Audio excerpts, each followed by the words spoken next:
होने का है। हमारी एकता ही देश को बचाएगी।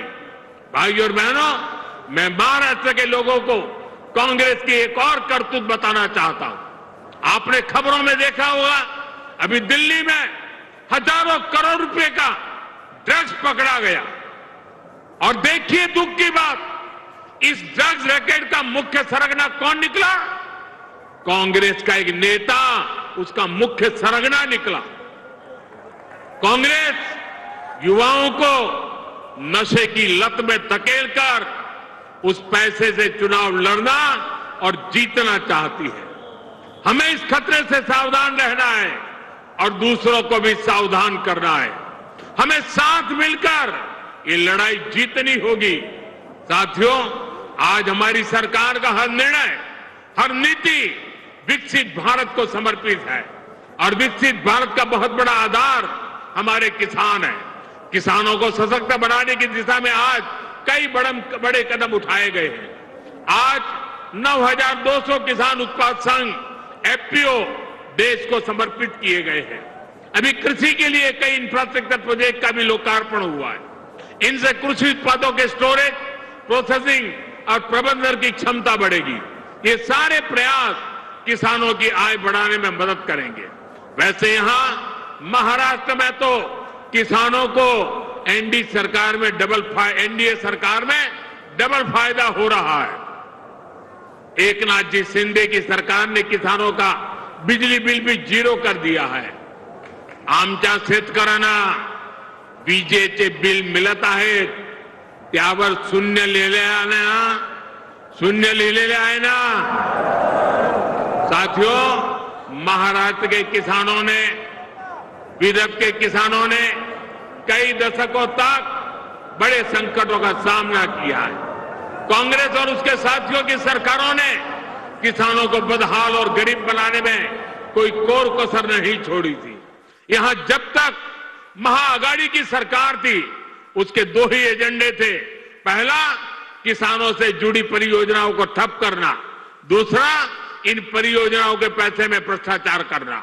हम केंद्र से महाराष्ट्र के किसानों के लिए पैसा भेजते थे, लेकिन महाआघाड़ी सरकार उसमें बंदर बांट करके खा जाती थी। कांग्रेस ने हमेशा किसानों का जीवन मुश्किल बनाया है।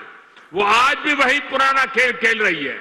इसलिए कांग्रेस को पीएम किसान सम्मान निधि योजना पसंद नहीं आती।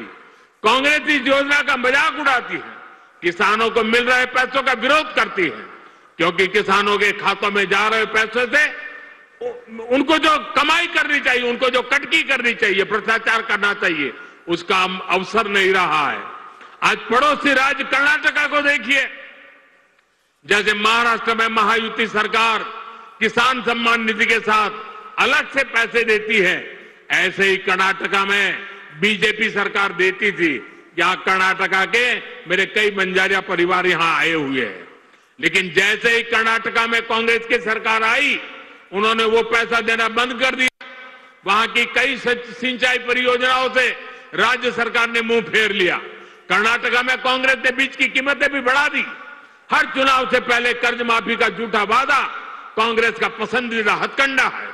तेलंगाना में ये लोग कर्ज माफी का वादा करके सत्ता में आए, लेकिन सरकार बनने के बाद इतना समय गुजर गया, अब किसान कुछ पूछ रहे हैं कि उनका कर्ज माफ क्यों नहीं हुआ।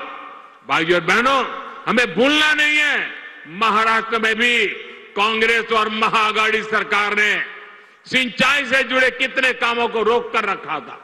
जब एनडीए सरकार आई, उसने इस दिशा में तेजी से काम किया। महाराष्ट्र सरकार ने वैनगंगा, नलगंगा नदियों को लिंक करने की योजना को मंजूरी दी है। करीब 90,000 करोड़ रुपए की इस परियोजना से अमरावती, यवतमाल, अकोला, बुल्डाना, वाशिम, नागपुर और वर्धा में पानी की कमी को दूर होगी। महाराष्ट्र की सरकार कपास और सोयाबीन की खेती करने वाले किसानों को आर्थिक मदद भी दे रही है। किसानों के खातों में कपास और सोयाबीन के लिए 10-10 हजार रुपए दिए जा रहे हैं। हाल ही में अमरावती के टेक्सटाइल पार्क का शिलान्यास भी किया गया। इस पार्क से कपास किसानों को बड़ी मदद मिलेगी।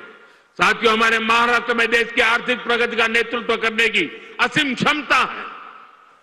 ये तभी होगा जब गांव, गरीब, किसान, मजदूर, दलित, वंचित सबको आगे बढ़ाने का अभियान मजबूती से चलता रहेगा।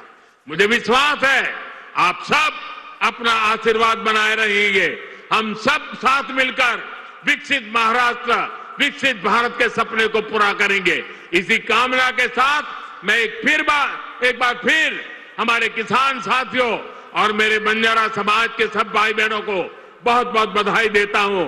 मेरे साथ बोलिए भारत माता की, भारत माता की, भारत माता की। बहुत बहुत धन्यवाद।